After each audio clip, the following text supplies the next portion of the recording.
System ಸರಿಗಿಲ್ಲ, ಸಿಸ್ಟಮೇ ಸರಿಗಿಲ್ಲ, ಈ ಥರ ತುಂಬ ಕೇಳಿರ್ತೀರ. ನಾವು ಕೂಡ ಎಷ್ಟೋ ಬಾರಿ ಹೇಳಿರ್ತೀವಿ. ಅಲ್ಲೆಲ್ಲೋ ರೋಡ್ ಕೆತ್ತಿ ಬಿಟ್ಟಿದ್ರೆ, ಅಲ್ಲೆಲ್ಲೋ ಮರಾನ್ ಕತ್ರಸ್ ಹಾಕಿದ್ರೆ, ಅಲ್ಲೆಲ್ಲೋ ಕೊಚ್ಚೆ ನೀರು ನಿಂತಿದ್ರೆ ನಮ್ಗೆಲ್ಲರಿಗೂ ಅನಿಸುತ್ತೆ ನಮ್ಮ ಸಿಸ್ಟಮ್ ಸರಿಗಿಲ್ಲ ಅಂತ. ತಪ್ಪೇನೂ ಇಲ್ಲ. ಬಟ್ ಕಂಪ್ಲೀಟಾಗಿ ಸಿಸ್ಟಮ್ ಸರಿಗಿಲ್ವಾ? ಲೂಪ್ ಹೋಲ್ಸ್ ಖಂಡಿತ ಇದೆ ಅಲ್ವಾ? ಸೊ ಈ ಸೀರೀಸ್ನಲ್ಲಿ ನನ್ನ ಉದ್ದೇಶ positive side of the system ತೋರಿಸೋ ಅಂಥದ್ದು. ನಾವು ಸಿಸ್ಟಮಲ್ಲಿ ಇದ್ದುಕೊಂಡು ಸಿಸ್ಟಮ್ನ ಉಪಯೋಗ ಹೇಗೆ ಮಾಡ್ಕೊಳ್ಬೇಕು ಅನ್ನೋದ್ರ ಬಗ್ಗೆ ಈ ಸೀರೀಸ್ ಅಷ್ಟೇ. ಸಣ್ಣ ಸಣ್ಣ ನನ್ನ ಎಕ್ಸ್ಪೀರಿಯನ್ಸಸ್ನ ಶೇರ್ ಮಾಡ್ತೀನಿ. ಬನ್ನಿ ಇವತ್ತಿನ ಎಕ್ಸ್ಪೀರಿಯನ್ಸ್ ಏನು ಅಂತ ಹೇಳ್ತೀನಿ. ನಾನು ನನ್ನ ಫ್ರೆಂಡು ಸುಮಾರು ಒಂದು 10 ವರ್ಷ ಆಯಿತು ಈ ಘಟನೆ ನಡೆದು. ನಮ್ಮ ಆಫೀಸ್ ಅವರ್ಸ್ ಬೇಗ ಅವತ್ತು ಕೆಲಸ ಮುಗಿದೋಗಿದ್ರಿಂದ ಆ ಟೈಮಲ್ಲೇ ಒಂದು ಮೂವಿಗೆ ಹೋದ್ವಿ. ವಾಪಸ್ ಬಂದು ನನ್ನ ಫ್ರೆಂಡ್ ಕಾರಲ್ಲಿ ಇದ್ದಿದ್ದ ನನ್ನ ಬ್ಯಾಗ್ ಎತ್ಕೊಂಡು ನೋಡಿದ್ರೆ ಅದ್ರೊಳಗೆ ಲ್ಯಾಪ್ಟಾಪೇ ಇಲ್ಲ. ಅವಳ ಬ್ಯಾಗಲ್ಲಿ ಅವಳ ಲ್ಯಾಪ್ಟಾಪು ಇಲ್ಲ. ಕಾರ್ ನೀಟಾಗಿ ಪ್ಯಾಕ್ ಮಾಡಿದ್ವಿ, ಲಾಕ್ ಮಾಡಿದ್ವಿ. ಆದರೂ ಕೂಡ 6 ಗಂಟೆ ಸುಮಾರು, ಬ್ರಾಡ್ ಡೇ ಲೈಟ್ ಅಂತಾರಲ್ಲ, ಆ ಟೈಮಲ್ಲಿ ಈ ಥರ ಆಗಿದ್ದು ಫುಲ್ ಶಾಕ್ ಆಗೋಯ್ತು.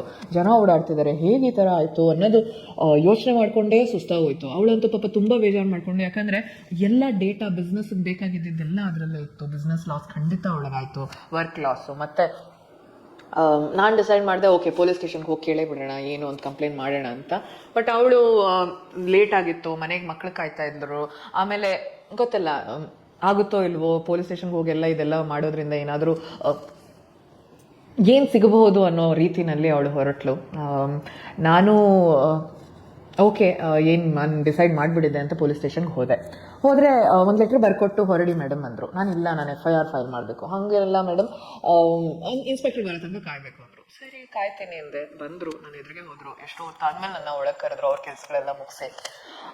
ಅವರು ಕೂಡ ಅದೇ ಹೇಳಿದ್ರು, ಲೆಟ್ರ್ ಬರ್ಕೊಡಿ ಮೇಡಮ್, ನಾವು ನೋಡ್ತೀವಿ, ಚೆಕ್ ಮಾಡ್ತೀವಿ, ಕಷ್ಟನೇ ಆದರೂ ಟ್ರೈ ಮಾಡ್ತೀವಿ ಅಂದರು. ಬಟ್ ನಾನಿಲ್ಲ, ನಾನು FIR ಲಾಂಚ್ ಮಾಡಲೇಬೇಕು, ನನಗೊಂದು ಫಾರ್ಮಲ್ ಕಂಪ್ಲೇನು, ಆ ಕಂಪ್ಲೇಂಟ್ ನಂಬರ್ ಬೇಕು ಅಂತ ನಾನು ಹೇಳಿದೆ. ಆ್ಯಂಡ್ ಮಾಡಿದ್ರು, ತೊಗೊಂಡ್ರು ಕಂಪ್ಲೇನ್, FIR ಲಾಂಚ್ ಆಯಿತು. 5 ತಿಂಗಳ ನಂತರ ನಾನೆಲ್ಲೋ ಒಂದು ಫ್ಯಾಮಿಲಿ ಟ್ರಿಪ್ಪಲ್ಲಿ ಇದ್ದಾಗ ನನಗೊಂದು ಕಾಲ್ ಬಂತು ಪೊಲೀಸ್ ಸ್ಟೇಷನಿಂದ. ನಿಮ್ಮ ಡಾಕ್ಯುಮೆಂಟ್ಸ್ ಎಲ್ಲ ತೊಗೊಂಡು ಬನ್ನಿ, ಈ ಲ್ಯಾಪ್ಟಾಪ್ ನಿಮ್ಮದೇ ಆದರೆ ರಿಕವರ್ ಮಾಡ್ಕೊಳ್ಬೋದು ಅಂತ. ಓಹ್, ಖುಷಿ ಆಯಿತು ನನಗೆ. ಹೋದೆ ಆ್ಯಂಡ್ ನನ್ನ ಲ್ಯಾಪ್ಟಾಪ್ ತೊಗೊಂಡು ಬಂದೆ ಕೂಡ. ಸೊ ಸಿಸ್ಟಮ್ ಸರಿಗಿದೆ ಅನ್ನೋ ನಂಬಿಕೆ ಉಳಿದಿದೆ. ಸಿಸ್ಟಮ್ ಕೆಲಸ ಮಾಡುತ್ತೆ, ನಾವು ಅದ್ರ ಜೊತೆಗೆ ನಿಂತಾಗ, ಏನೇನು ಮಾಡಬೇಕು ಅದನ್ನು ಪದ್ಧತಿ ಪ್ರಕಾರ ಮಾಡಿದಾಗ, ಒಂದು ಒಳ್ಳೆ ಫೇರ್ ಚಾನ್ಸ್ ಅದಕ್ಕೆ ಕೊಟ್ಟಾಗ. ಆಯಿತಾ? ಲೂಪ್ ಹೋಲ್ಸ್ ನಮ್ಮ ಸಿಸ್ಟಮಲ್ಲ, ಎಲ್ಲ ಸಿಸ್ಟಮಲ್ಲೂ ಇದೆ. ಆ ದೇಶ ಸೂಪರ್, ಈ ದೇಶ ಸೂಪರ್ ಅಂತ ಹೇಳೋಕ್ಕಿಂತ ಸಿಸ್ಟಮ್ಯಾಟಿಕ್ಕಾಗಿ ಸಿಸ್ಟಮ್ನ ಫಾಲೋ ಮಾಡಿದ್ರೆ ನಮಗೆ ಒಳ್ಳೆಯದೇ ಆಗುತ್ತೆ. ಸೊ ಈ ಸೀರೀಸ್ನಲ್ಲಿ ಇದೇ ಥರ ಬಹಳ ಕಥೆಗಳು ಹೇಳೋಣ ಅಂತ. ನನ್ನ ಹತ್ರ ಒಂದು 2-3 ಎಕ್ಸ್ಪೀರಿಯನ್ಸಸ್ ಇರ್ಬೋದಷ್ಟೇ, ಬಟ್ ನಿಮ್ಮ ಹತ್ರ ಬಹಳಷ್ಟು ಎಕ್ಸ್ಪೀರಿಯನ್ಸಸ್ ಇರುತ್ತೆ ಅಂತ ನಾನು ನಂಬ್ತೀನಿ. ಪಬ್ಲಿಕ್ ಆಫೀಸಲ್ಲಾಗಲಿ, ಹಾಸ್ಪಿಟಲ್ ಆಗಲಿ, ಇನ್ನೊಬ್ರು ಯಾರೋ ನಿಮ್ಗೆ ಹೆಲ್ಪ್ ಮಾಡಿದ್ದಾಗಲಿ, ಆ ಸಿಸ್ಟಮ್ನಲ್ಲಿ ಇದ್ಕೊಂಡು ದಯವಿಟ್ಟು ಆ